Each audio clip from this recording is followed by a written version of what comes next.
State Chair Leroy Gadsden.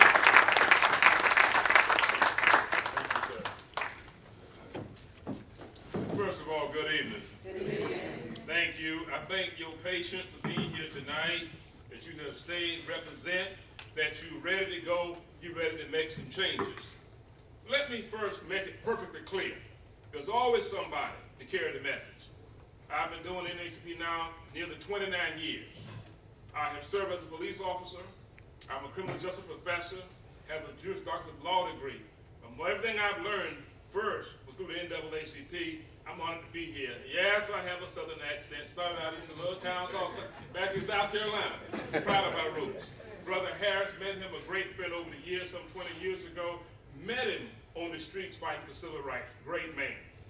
Want to make it perfectly clear before we start talking, somebody put a timer on us. The NAACP, the national, where we serve the National Criminal Justice Committee, under Rosalind Brock and Dr. Brooks, our new director. The New York State NAACP, where we serve under our illustrious Dr. Hazel N. Dukes. I stand here tonight for half of them to say, we stand with Mel Harris. Absolutely. He is not standing as a lone NAACP.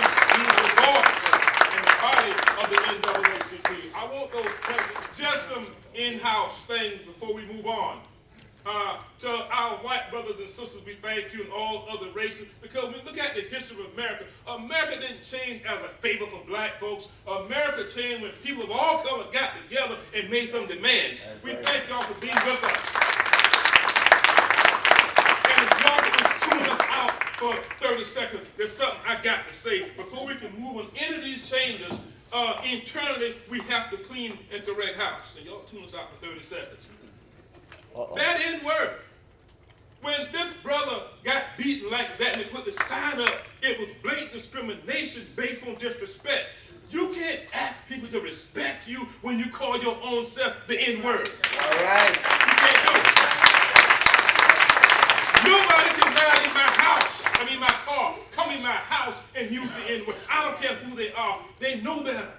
You can't play no music in my system when they got the N-word. They know better. I don't allow that. I can't change the world, but I can change that little neighborhood around me. That's how we got to do, respect ourselves. When we look at our history, the sister talked about it in her reading. When we built America for free, we did a good job and she's still standing. Okay? Us without education, we're the ones that talk about erosion, plant the crops around the hill. We're the ones that helped America become the agriculture capital of the world and led to the greatest nation in the world. We're the ones without education were veterinarians that treat massive animals on the plantation. We're the ones that took leftovers and made jackets. Don't have to chicken and cornmeal. That's all they gave us, but we made something great from it. That's who we are. And so they couldn't call us ignorant. They couldn't call us illiterate, so they called us niggers. Now, I don't use that word, but I want to emphasize the point. So when you do it, you just represent what they did to us 400 years ago. Amen.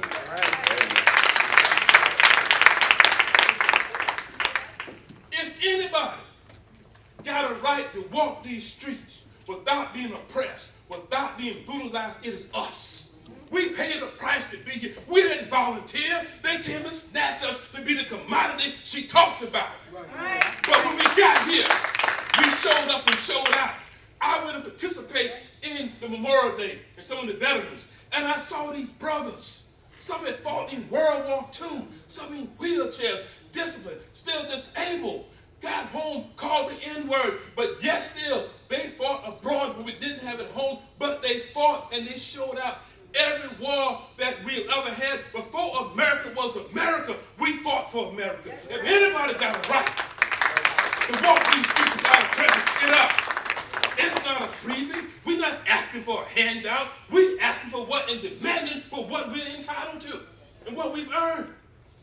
Earlier this night, we said this thing about our pledge of allegiance with liberty and justice for all. If it's going to mean something, everybody, black and Hispanic, should be able to walk the streets without fear of oppression. The brother just coming home from work, that's the American dream, to work, and got beaten like this. There's no place in America for anything like that. But now, I can tell you something. Tonight, and I'm not coming over here trying to start any mess, Mr. President, but I could beg you for one little thing. Tomorrow between the hours of 1 o'clock and 2 o'clock, everybody Call Kate Murray. Call her and ask her. And Mr. Peter said, what happened to the investigation? Because normally they said we could go to sleep for a while. If I just wait them out, if I just take a little while, they'll forget about it and never happen. What they did to him cannot be tolerated in America. So much. We ran our children. We played the cell phone bill. Tell them they can't make the phone call. If they can't make the phone call, take the cell phone back. That's all we ask you. Between the hour 1 to 2 o'clock, jam the phone line. Everybody make the phone call. But what is going on? You don't have to be the attorney. Just ask the question, what happened to the investigation? Because guess what? Your tax dollars pay her salary. Yeah. She got a responsibility to you. It didn't help me in a private Ku Klux Klan rally. It helped me in a municipal building. She ought to say something. Don't let her sleep on this. And do that every Tuesday, every Wednesday until we get some answers. That's all. Do that one thing, okay? It'll make a difference. Amen. Now, I as got you a move phone forward. number if you guys want. You have a what, sir? A phone number. We have a phone number. Okay, sir. Counselor. Everybody, when you're ready, we can let him call. You don't have to look for it. You don't have to Google it. You don't have to go on the internet. He's going to do 11 to 12. Everybody with 11 to 12. Let's make the phone call. 11 to 12. Jam the lines up. Now, the town supervisor. Town of Hempstead supervisor. What is going on with the investigation? You know what I'm talking about. Next, what investigation with the gorilla pictures? You know what I'm talking about. Don't play that game with me. Just ask the question. It's all you have to do. Make sure your children, your boyfriend, your girlfriend, love is a powerful thing. Make sure that they make the phone call. All right? All right. Moving right along. Now, you know, and we got to talk about this CCRB that we're doing here, in which we love in the NAACP. Mm-hmm. But, you know, some other things got to be some internal stuff. Mm-hmm. Last year, heard some young men talking and cussing about the Trayvon Martin verdict. Mm-hmm. They were upset about this injustice. So I couldn't just mind my business. So I asked them a question. Are you registered to vote? They said, hell no, we ain't registered to vote. Man, nobody got time for that. It ain't gonna make a difference. They didn't know that the jurors came from the voter pool who were registered to vote. If you know everything we do, everything we got depends on this thing called the right to vote. I'm not endorsing any candidate, but if you got somebody running for office and they come to your meeting concerned about black issues, talk like you want them to talk, if you're not registered to vote, they don't go anywhere. It all comes down to being registered to vote. This CCRB thing we're trying to do, this is marvelous. If you're not registered to vote, it goes nowhere. If you're registered to vote, it's fine. Go back home. Somebody in your house eating your food, using up your electricity, paying them Nintendo games and stuff. Doing nothing. Costing you money. Registered to vote, put them out. I said, they're hurting us. We don't need them. Registered to vote, put them out. Now, even go a step further. If you're going home tonight to your boo, your honey, your girlfriend, your boyfriend, depends on the level of love you at. If they're not registered to vote, stop the love. Stop the love. You'd be surprised how quick they register to vote. Honey, I ain't coming home tonight till you register to vote. They'll be there tomorrow. It's just that serious. Everything we got turn on this thing called the right to vote. We can't take it for granted. When you register to vote as a people, we can demand now, let's do this CCRB. That makes a difference. Everybody with me on that? Wonderful, wonderful. Moving right along. We're not anti-law enforcement. As one of the previous speakers say, 90% of our officers across America are good officers. I'm a former police officer. I thought I was a good officer. It's that 10% that we look at. And to look at that 10%, we have to understand the history of law enforcement. If you look at America's history, there never was a period of tranquility and peace between the minority community and law enforcement. Law enforcement was always used to oppress people of color. That dangerous talk now. That's not no communist talk. That's American history. Because for every upper class, you need an underclass. And unfortunately, in America, we have used law enforcement to be the oppressor, to hold certain people to be an underclass. I see a good friend of mine, Mr. Bolden, this year, one of our great investigators when it comes to criminal justice police brutality issue. I see him here. I know I saw him. He's here. Yes, sir. We could use you, too. Good to see you, sir. Moving right along. But let's talk about the police history. When we first were brought here in chains, okay, and people try to run at night, almost like what happened to him, we could not be out at night on any roads or street unless we had permission from MAACP. Sound like racial profiling. I mean, they couldn't afford law enforcement, so you would have white folks who were called night riders, and they'll patrol the streets at night in the South. And any person of color, if you were walking at night, you didn't have papers justified, they would grab you, lock you up, take you to the nearest jail, and hold you till some white man come and claim you. That was the purpose of getting law enforcement in America, keeping folks in bondage. Then move on. Hey, freedom time, Emancipation Proclamation. However, though, keep in mind now, the South was built on what? The free labor and sweat of people of color. So black folks say, I'm getting out the South, I'm leaving. Wait a minute, who gonna pick the cotton for free? Who gonna make people be sharecroppers now for nothing? Hey, we need somebody. We can't legally enslave them. Law enforcement, don't let them leave. Say they owe us money, lock them up when they think about leaving. That's why people like to say we could leave in the midnight hour. They will wait tonight, go down, and then they sneak out. Just like they got ran up in the plantation, they have to sneak out of town. If not, they'll be arrested for some trumped up charges because we need somebody to pick the cotton for free. That's law enforcement. Then we had the lynchings in the South.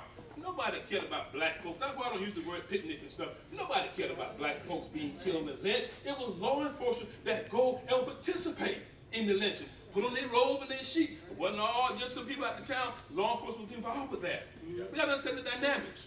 When you think about Goodman, Sprinter, and Cheney, now that was a mixture of black and white.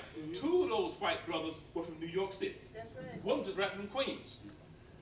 They were arrested the minute they got to Mississippi. Locked up. Law enforcement. It was law enforcement who went to their car and let the gas out their car and said, oh, you free to go in the near 10 o'clock at night. You free to go. Got out of town, got chased. They didn't take enough gas out. It was law enforcement who set the hold and killed these young brothers in the prime of life, all because they were out there fighting for civil rights. Law enforcement. That was a period of peace and tranquility.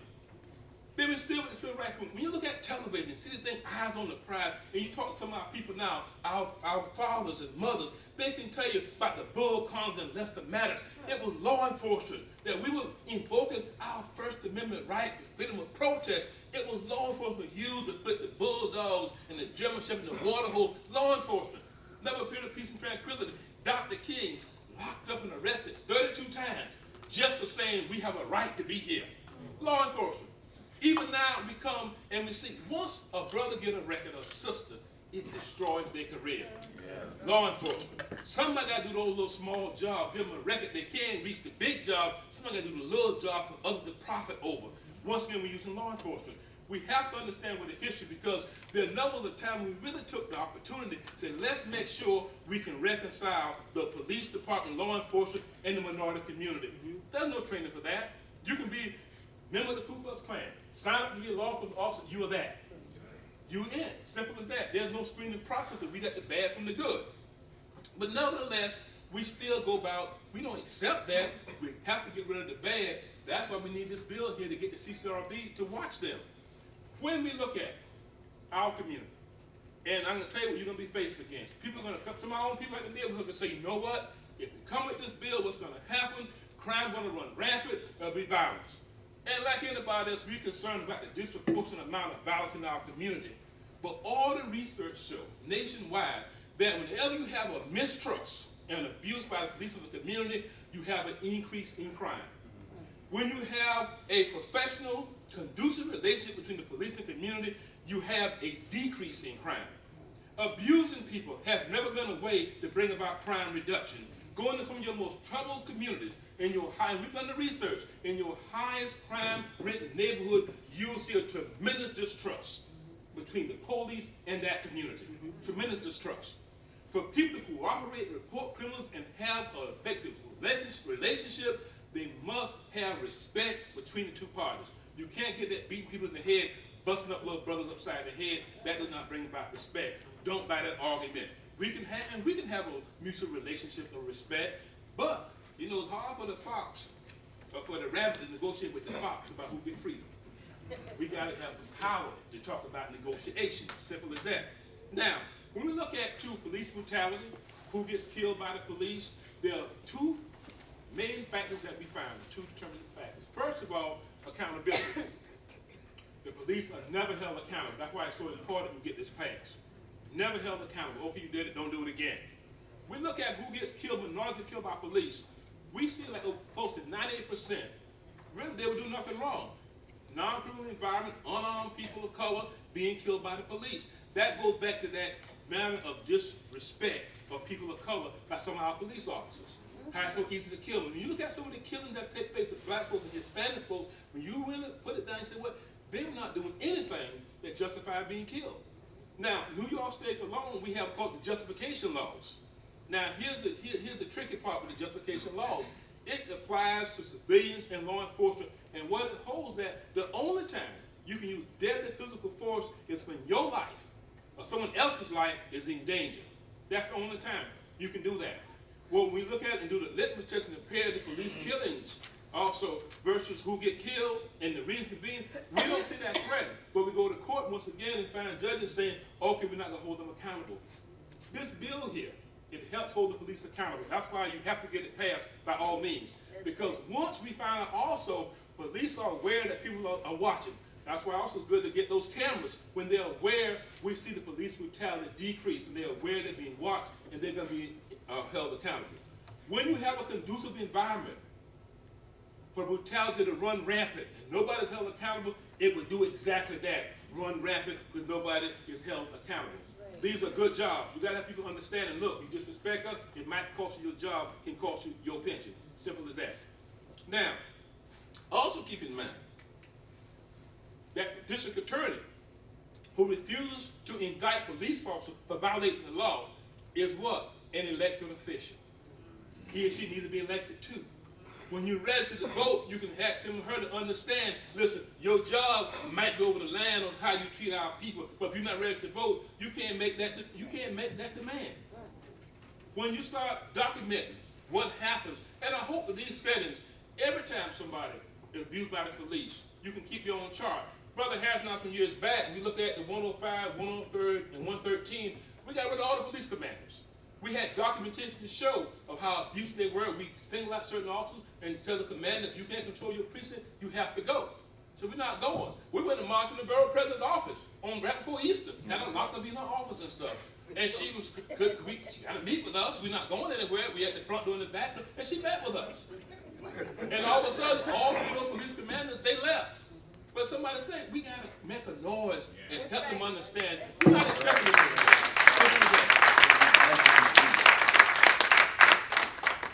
I got a note.